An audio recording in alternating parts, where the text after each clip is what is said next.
we got a beautiful bar. We imported from Philadelphia, and it's built in the 1850s, and it's American oak, hand-carved American oak with an Oregon top. Yep. And there's a bullet hole. Oh, that makes Straight out sense. of the Wild West. Yep.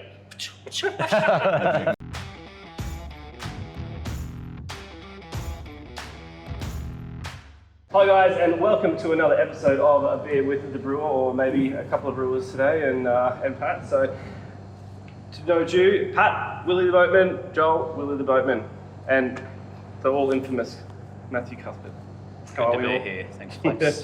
Welcome back from the wilderness, mate. The wilderness.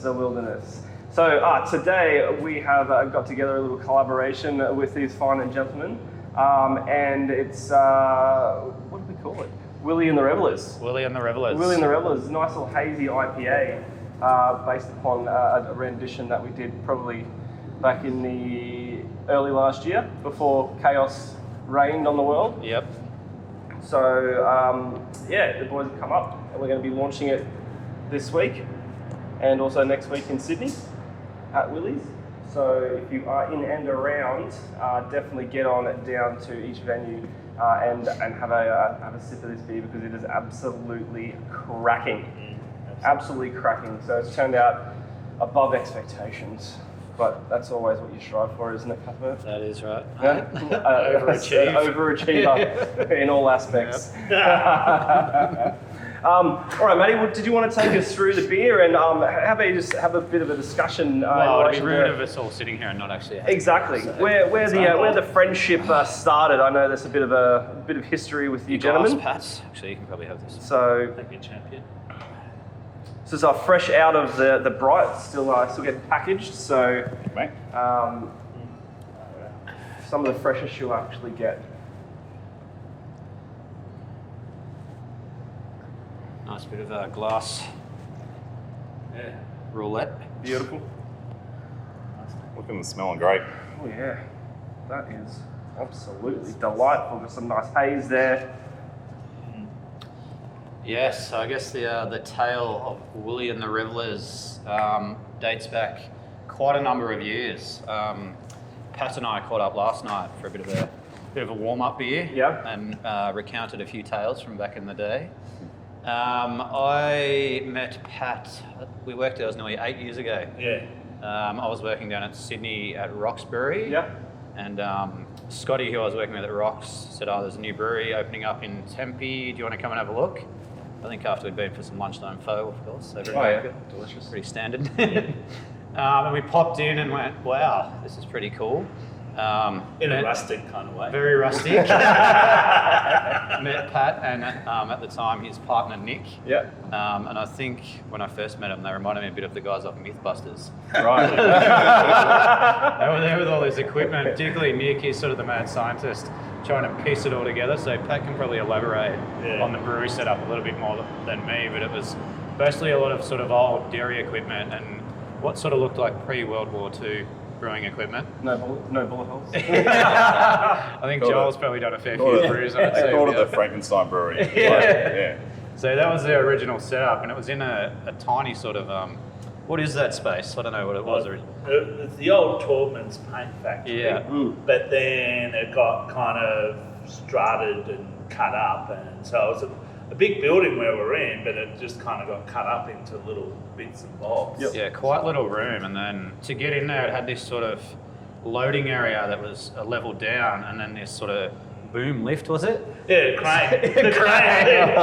So you can imagine the beautiful. logistics of a brewery getting malts and then finished beer in and out. And When they say crane, it was a chain attached to the roof. The one that, it's like, we'll be there in an hour. Yeah. Goes so up the mill, place, you know. Yeah, It was a lot good of fun to character. swing off, wasn't it, Joel? Don't know what you're talking about.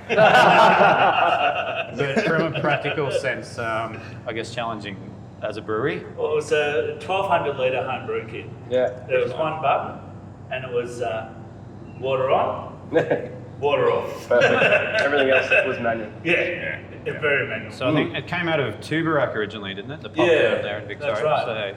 Tuberak, we bought Tuberak equipment, and they bought Garage Projects first brewery. So, there you go. Yeah. Cool. Interesting, And- the life cycle of breweries. Yeah. but the actual brew house came. It was one of the first It came from one of the first brew pubs in Australia. What was it? I think it was something Light Brigade in Bendigo, and it was part of the equipment that we were using, and certainly some of the tanks were actually, they look like the Daleks. Daleks, yeah. Daleks, exterminate. Yeah, they were made in the 80s by the Shell Oil Company. Yeah. They were a nightmare to brew into. Like they were fermenters, and they had like a small hole on the top, and that was it. There was no like manholes at the front. Throw some rocks in there.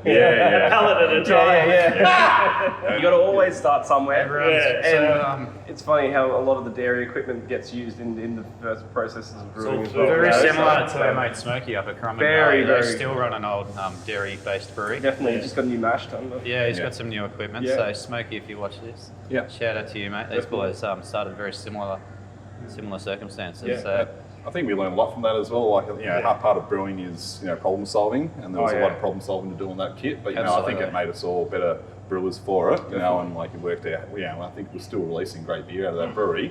We're doing even better now. We won awards for that beer.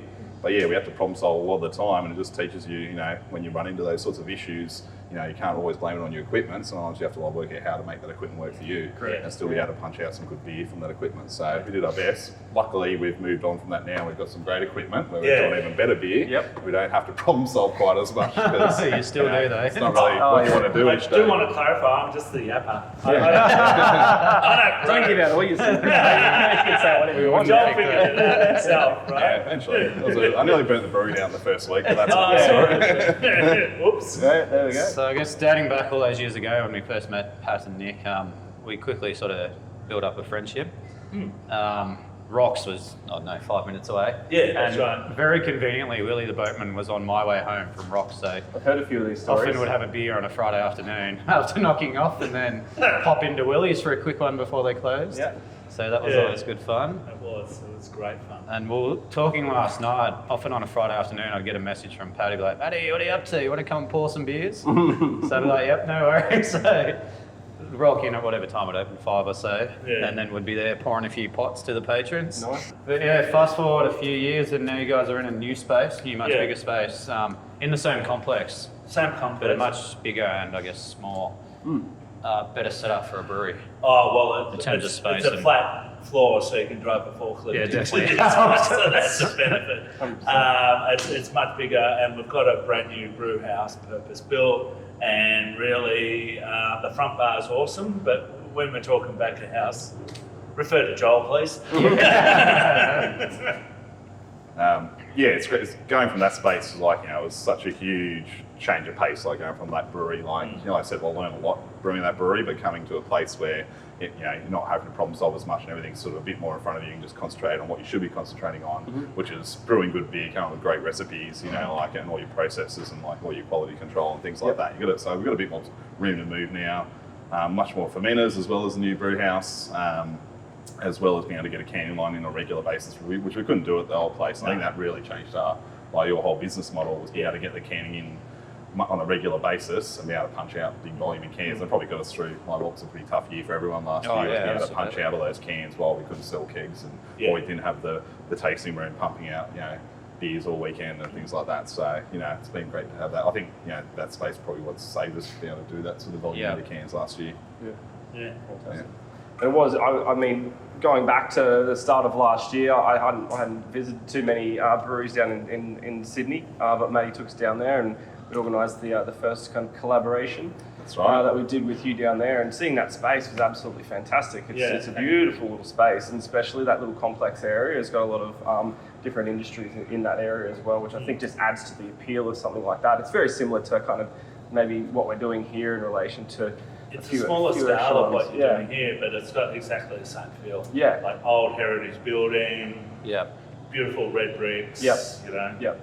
It's Rustic. absolutely great space. Yeah. Absolutely great space. So, and to add to that space is a tale of the bar. Yes. If anyone goes into the bar, into the venue, the bar is the masterpiece. Yeah. Kind of standing out in front. Do you want to tell us? Standing Well, apart from Pat, yeah. And Joel at the back on the stage. So. Oh, yeah, beautiful bar. We imported from Philadelphia, Mhm. and it's built in the 1850s, and it's American oak, hand-carved American oak with an Oregon top. Yep. And there's a bullet hole. Perfect. Straight out of the Wild West. Yep. But I think the story about how the bullet hole got there gets more elaborate every time people walk in. Like, don't let the truth get in the way of a good story, Pat, but you know, there always is a good You see the story there. people's head ticking over, and then they're like, "Oh, it's kind of believable." And you're like, "Next time, I'm going to add a few extra little bits and pieces in there and see who I can get." As I say, unless you're a forensic scientist, you're probably wrong. I think it was Jesse James last time. The last bullet. Absolutely Man perfect. who shot the Liberty Valance. Yes. No, fantastic. Going into that tap room, whenever I go down to Sydney, I make sure I go in for a beer and catch up with friends. It's always a great atmosphere. Yep. I don't want to dob them in, but it always seems like it's over capacity. It's on the everyone. Anyway, let's talk about Moving forward. What I meant was just at capacity at the right Mhm. point. Yeah. Within I'll a have second. your ass, Cuthbert. But all the locals love it, and it's got a really good vibe. So Yeah. that's sort of what you go That's for with definitely- a perfect. local brewery. It's a perfect ethos of having that kind of community brewery down there, isn't it? Absolutely. It's just magic. Yeah, Yeah. being a bit hidden away, people do have to seek it out and find it. And, you know, we still manage people always will be seeking it out to find it. You know, Yeah. unless we're established enough to be able to, you know, do that and not have such a street facing or foot traffic coming Yeah. past to be able to survive a little bit out of the way. Absolutely, You know, similar to like you guys sort of start somewhere and then move a bit out of the way to a bigger space. So. Yeah. And then even a lot of your beers are named after sort of your friends and local identities in the area. that's So that's sort of Yeah. a cool theme. It is a cool theme. It's something that we wanted to do early on. It has drifted a little bit now that Joel's taken it upon himself to name some Mate, beers. doing a beer every week. How many people do you know? You'd be surprised. About 1,200 friends on this. Oh, there we It's my beer company. Forget it. It's called Wet Willie. Now we've got one after Anthony Albanese, so he's our local member. Yep. An all-round good guy and a very regular patron of the brewery. We've got Crazy Ivan, who's one of my mates, who's got adult ADHD, even worse than I have, and is quite crazy. And then we've got Tempe Tim, which is our pale ale, and he's just an awkward little guy who lives around the corner, the last remaining member of the Tempe Brew Club that I set up about 15 years ago. Yeah, so it's just all fun. Awesome. Yeah.